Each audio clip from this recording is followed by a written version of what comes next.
et bienvenue dans Ce que je retiens. Je te partage des expériences de vie et du coaching pour t'apprendre à te détacher du regard des autres. Je m'appelle Camille et je suis coach de vie certifiée. C'est parti.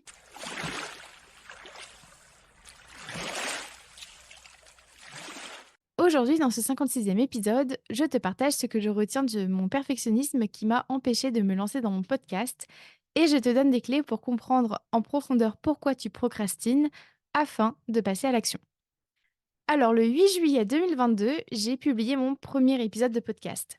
Ça ne paraît peut-être rien, mais pour moi, c'était loin d'être une évidence.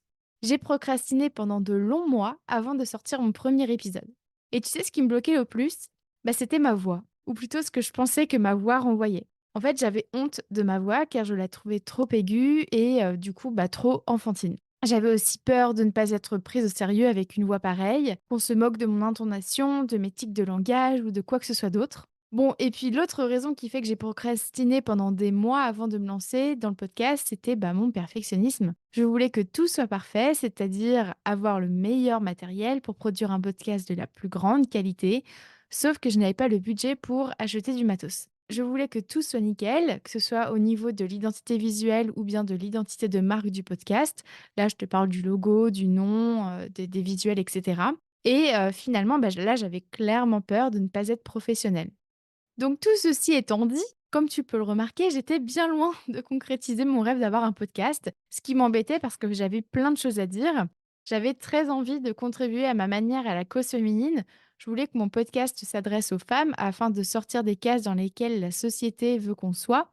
À travers mon podcast, j'avais aussi envie de pouvoir rendre le coaching accessible. En effet, pour moi, les outils du coaching sont si puissants qu'ils devraient être enseignés à l'école. Et c'est pour ça que je me disais que le podcast serait un bon moyen de transmettre gratuitement tous les outils de coaching que j'utilise du coup avec mes clientes. Et puis un jour, je m'auto-coach sur ma peur d'être jugée et critiquée à l'idée d'avoir un podcast. J'identifie mes blocages, c'est-à-dire la honte d'avoir la voix que j'ai et mon perfectionnisme.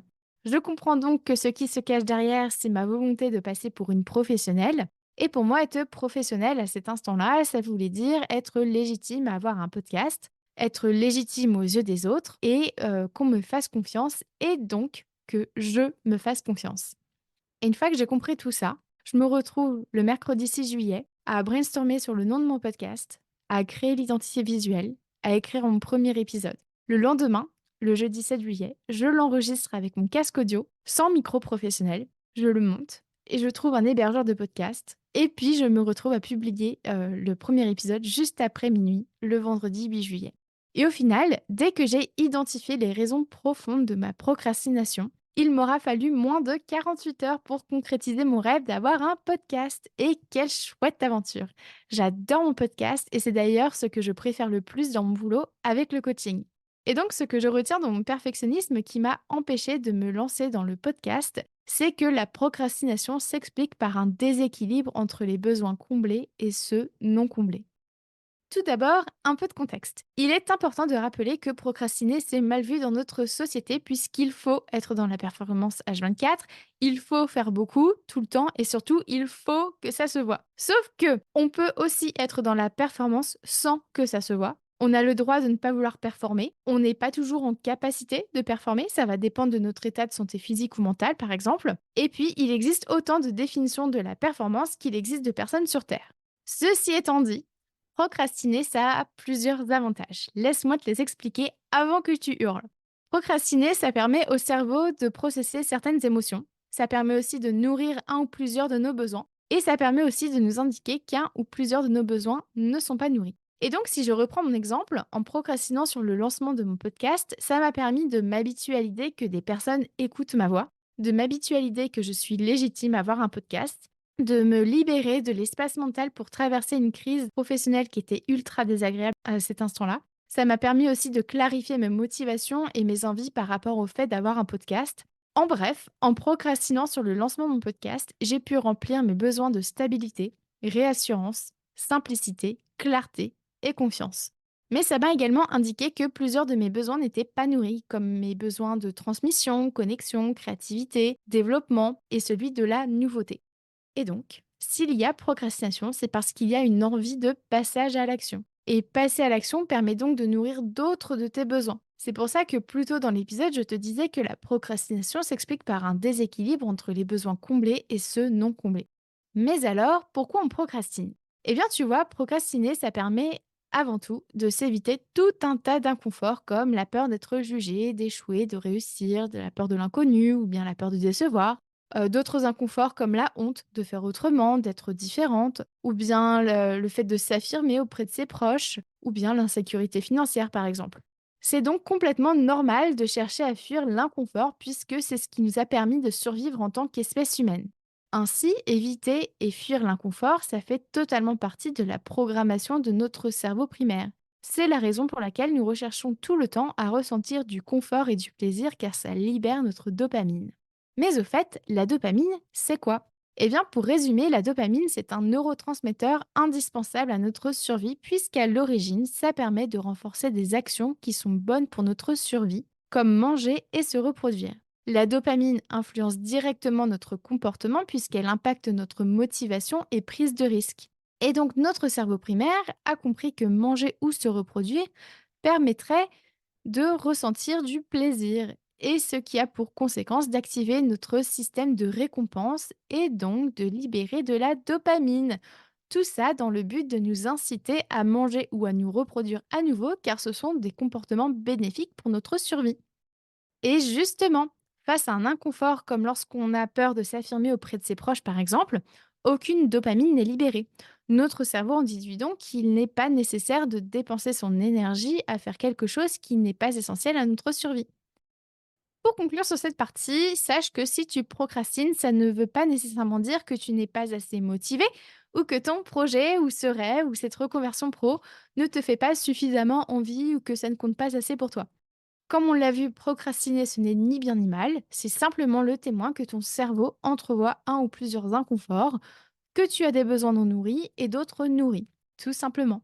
Et donc, si toi aussi tu souhaites enfin comprendre en profondeur pourquoi tu procrastines afin de passer à l'action, je te propose de suivre ces trois étapes. La première étape consiste à explorer tes motivations au passage ou non à l'action.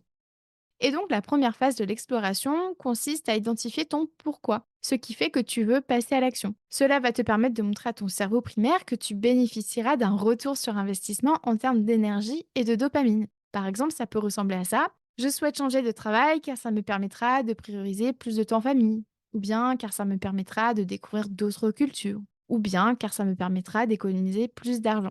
La deuxième phase de l'exploration consiste à utiliser l'outil gagnant-perdant. Et donc, que gagnes-tu et que perds-tu à ne pas te lancer et que gagnes-tu et que perds-tu à te lancer? Cet outil permet de montrer à ton cerveau que quoi que tu choisisses, tu es à la fois gagnante et perdante. Et ça, c'est bon pour le rassurer sur le fait qu'il y aura de la dopamine. Cet outil te permet aussi de faire le tri dans ce que tu souhaites faire. En effet, peut-être que tu vas te rendre compte que tu procrastines car le passage à l'action ne serait motivé que par la peur du regard des autres. Finalement, tu pourrais alors trancher et décider de te libérer de l'espace mental en ne passant pas à l'action. La troisième phase de l'exploration consiste à identifier tes besoins. Par exemple, je souhaite changer de travail pour passer plus de temps en famille car j'ai besoin d'équilibre. Ou bien je souhaite changer de travail pour rendre fiers mes proches car j'ai besoin de reconnaissance. Ensuite, une fois que tu es certaine de vouloir passer à l'action, la deuxième étape pour passer à l'action, justement, c'est de creuser ce qui se cache derrière ta procrastination. Pour ce faire, dans un premier temps, je t'invite à lister par écrit toutes les raisons qui font que tu ne te lances pas. Par exemple, tu peux écrire sur une page: je ne me lance pas car j'ai peur de ne pas y arriver, car je ne sais pas par où commencer, car j'ai peur de décevoir mon entourage, etc. Dans un second temps, je t'invite à identifier les besoins associés à ces raisons. Par exemple, j'ai peur de ne pas y arriver car j'ai besoin de réassurance. Ou bien j'ai peur de décevoir mon entourage car j'ai besoin de soutien. Ensuite, la troisième étape pour passer à l'action consiste à te soutenir tout au long du processus de réalisation. Pour ce faire, je t'invite à te visualiser après être passé à l'action.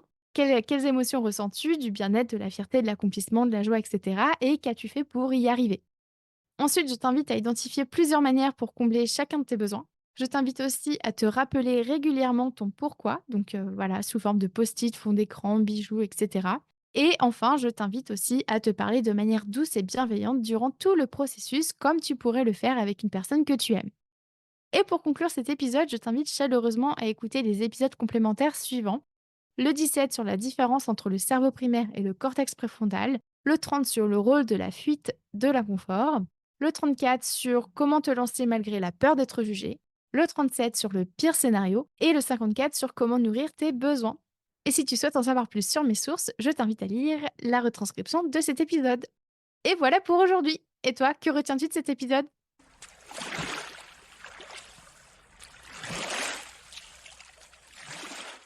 Merci à toi d'avoir écouté cet épisode jusqu'au bout.